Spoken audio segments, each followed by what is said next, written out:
Baik, begitulah lumrah kita di dunia ini. Ada kalanya kita ni sehat, ada kalanya kita ni sakit. Akan tetapi kita dapat mengawal kesakitan kita ni level ataupun tahapnya bagaimana dengan caranya pertama mengelakkan dan kedua untuk dapat menambah lagi pengetahuan.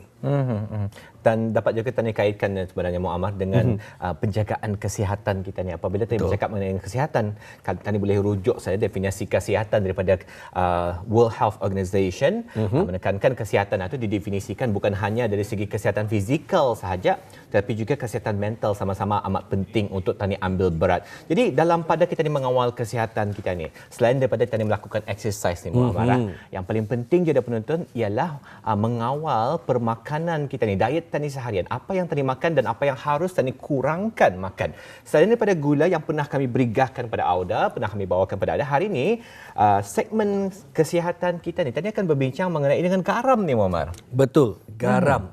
Kerana pentingnya juga memang dapat dinafikan garam ini akan sering kali ada di dalam masakan kita ni. Kalau gula tu memang ada jus setengah kita ni Indah menggunakannya. Dan juga penggunaan garam ini berkaitan juga berapa banyak. Dan ini mungkin dapat dikongsikan terlebih dahulu ya. Sebelum kita bersama dengan narasumber kita mungkin dapat nanti mengongsikan dengan lebih lanjut. Penggunaan garam ini katanya satu sudu teh. Satu sudu teh. Biasanya kita dalam otak kita ni satu sudu makan. Jadi sebenarnya satu sudu teh itu damit sahaja. Kecil saja. Rasanya itu yang mungkin orang keliru. Penggunaan terma-terma sudu teh, mana satu sudu teh hanya basar sudu teh ni bukan gagawi. Bukan gagawi.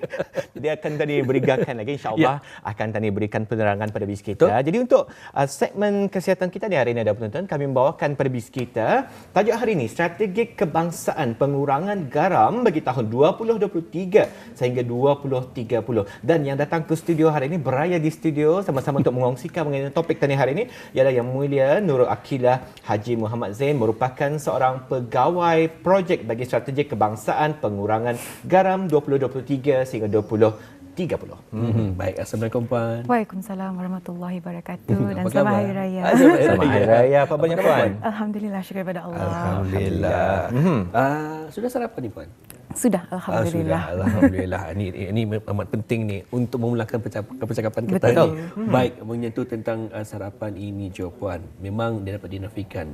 Seringkali kita ni ada melihat ramai yang akan memilih makan untuk di luar, makan di restoran dan sebagainya. Jadi mungkin dapat dikongsikan mengenai dengan pengambilan garam yang berlebihan sebenarnya boleh menjejaskan kepada kesihatan. Okay. So garam ini actually-nya juga dikenali mempunyai formula natrium klorida atau kalau Brunei garam ini dipanggil sira. So garam ini actually diperlukan ada keperanan yang penting dalam tubuh manusia tetapi hanya diperlukan dalam jumlah yang kecil sahaja. So menurut Pertubuhan Kesihatan Sedunia atau World Health Organization WHO yang mensyorkan seorang individu itu pengambilan garamnya tidak lebih daripada 5 gram sehari, iaitu bersamaan dengan satu sudu teh atau 2000 mg natrium. Okey. So berapakah pengambilan garam di kalangan penduduk negara Brunei Darussalam ini?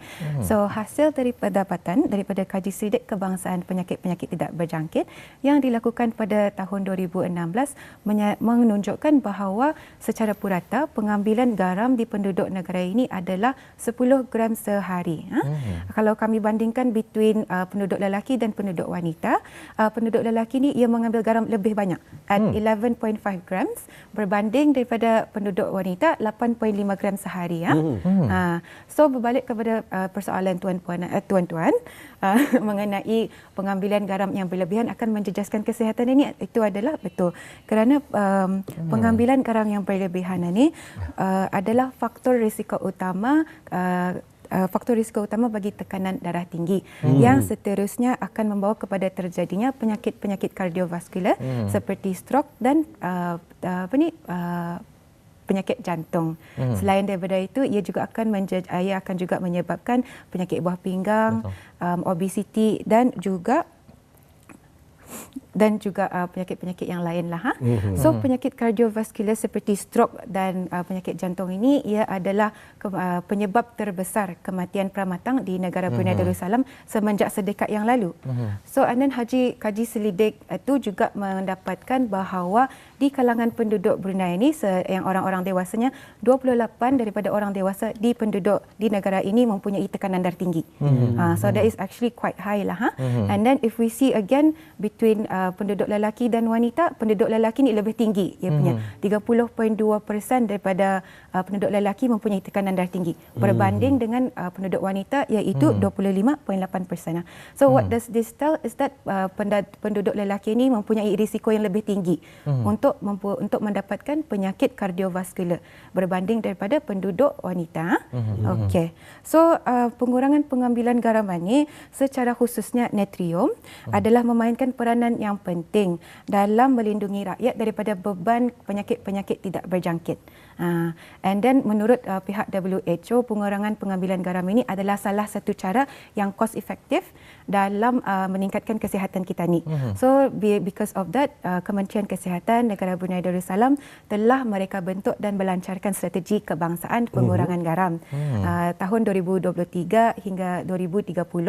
Dan strategi ini ia mengandungi tindakan-tindakan yang dikenal pasti bagi panduan agensi-agensi kerajaan dan juga pihak-pihak yang berkepentingan untuk mencapai sasaran kebangsaan, iaitu pengurangan pengambilan garam sebanyak 15% daripada 10 gram tadi turun kepada 8.5 gram menjelang tahun 2030. 2030. Jadi 1.5 gram lah ya, pengurangannya. Jadi ianya adakah ianya akan memberikan impak yang besar kepada pengurangan itu? Pengurangan ia tu even though there's a minta izin untuk berbahas dengan itulah bilingual both English and Malay ya. So even pengurangan yang sedikit dalam tekanan darah tinggi akan merendahkan risiko kita ni dalam itulah untuk mempunyai penyakit kardiovaskular lah dan the rest of the diseases that I mentioned tadi. Yes, insya-Allah. Jadi Puan telah menerangkan tadi di antara punca ataupun punca terbesar menyumbang kepada kadar mortality ataupun kematian di negara Brunei Darussalam disebabkan oleh penyakit tidak berjangkit ataupun NCD, non-communicable diseases. Dan Puan ada menyentuh tadi mengenai dengan gender, lelaki atau perempuan. These are non-modifiable factors yang telah pun dibincangkan je pernah sebenarnya sampai pagi. Modifiable dan non-modifiable factors yang harusnya tadi ambil peduli apabila kita membincangkan mengenai dengan risiko penyakit. Jadi kalau boleh ditanyakan, tadi ada Puan mengongsikan salah satu slides yang menunjukkan pengambilan garam lebih tinggi di kalangan lelaki berbanding perempuan. Mungkin kalau boleh dikongsikan lagi antara sebab-sebab barangkali kenapa lelaki lebih banyak mengambil garam berbanding dengan perempuan ni Puan? Stres sekali. Mungkin. Jadi mungkin dapat dijelaskan barangkali daripada kajian yang tadi kongsikan. So mungkinlah salah satu faktor yang menyebabkan lelaki ni lebih banyak mengambil garam compared to perempuan. Barangkali kekerapan mereka memakan makanan di luar atau sekiranya lelaki ni selalunya minta maaf lah, barangkali mungkin selalu melepak di luar kali ya dengan kamu punya kalangan berbanding dengan wanita.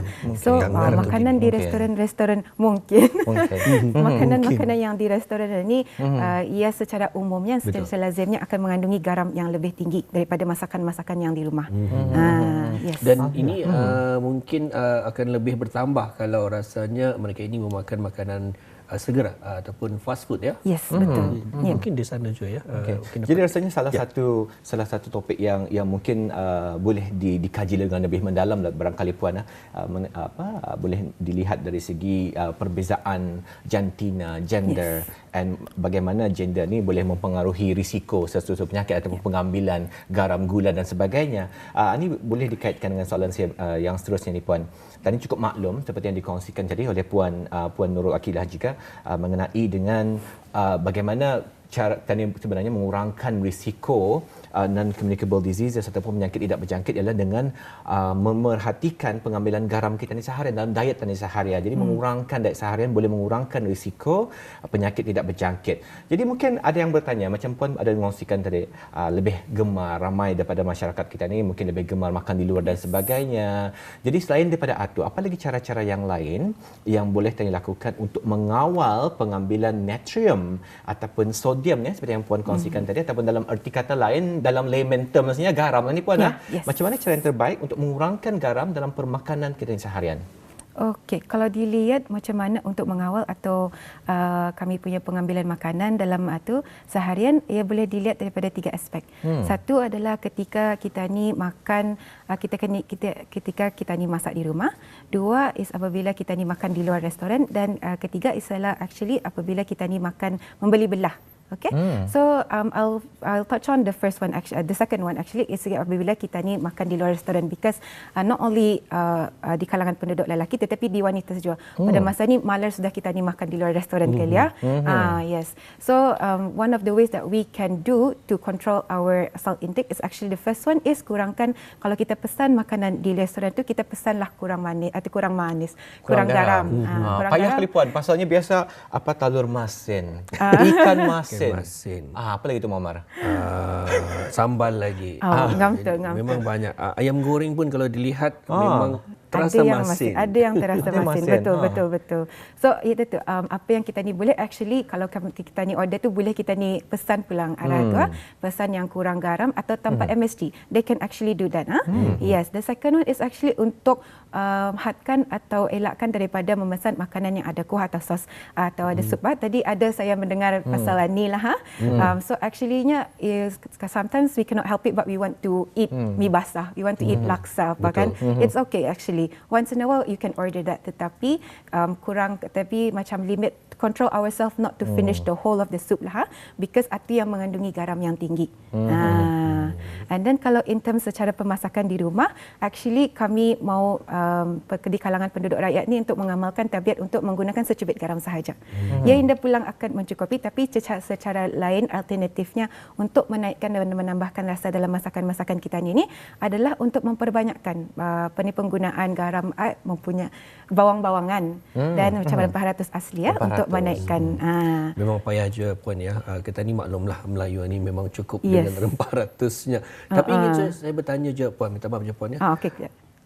Mungkin dapat, insyaAllah nanti akan dapat kita ni kongsikan bersama, kerana kita ni sudah pun dalam kesetukan masa. Jadi kita terus bersama dengan soalan kita pada hari ini. Mungkin dapat juga Puan kongsikan mengenai semasa melancarkan strategi kebangsaan pengurangan garam pada hari Selasa lalu, ada menyentuh oleh Menteri Kesihatan akan pengurangan sebanyak 15% dalam pengambilan garam menjelang 2033. Silakan Puan. So salah satu one of the strategi, so dalam strategi tersebut ia mengandungi tindakan-tindakan holistik yang dikenal pasti untuk mencapai sasaran kebangsaan tersebut.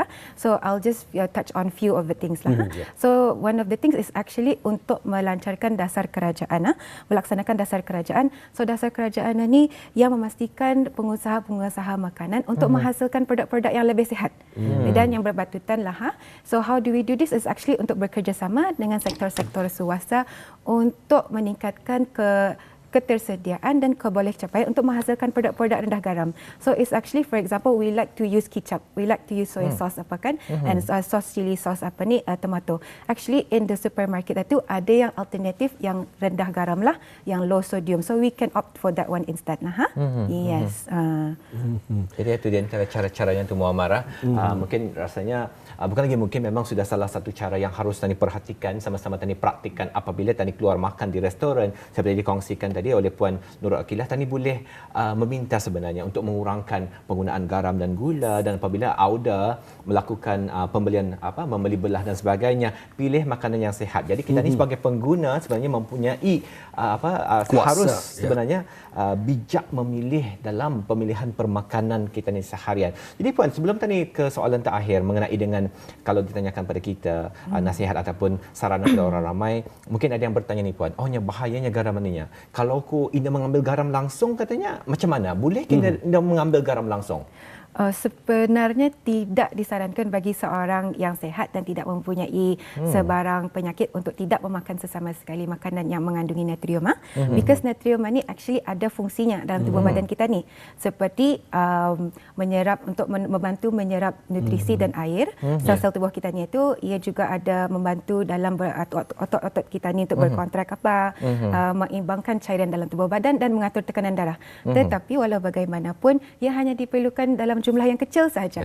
Seperti yang tadi saya mention tadi, which is 5 grams per day atau 1 sudu teh atau 2000 mg natrium itu sudah cukup untuk badan kita ni untuk membantu dalam arti menjalankan fungsi-fungsi yang saya sebutkan tadilah.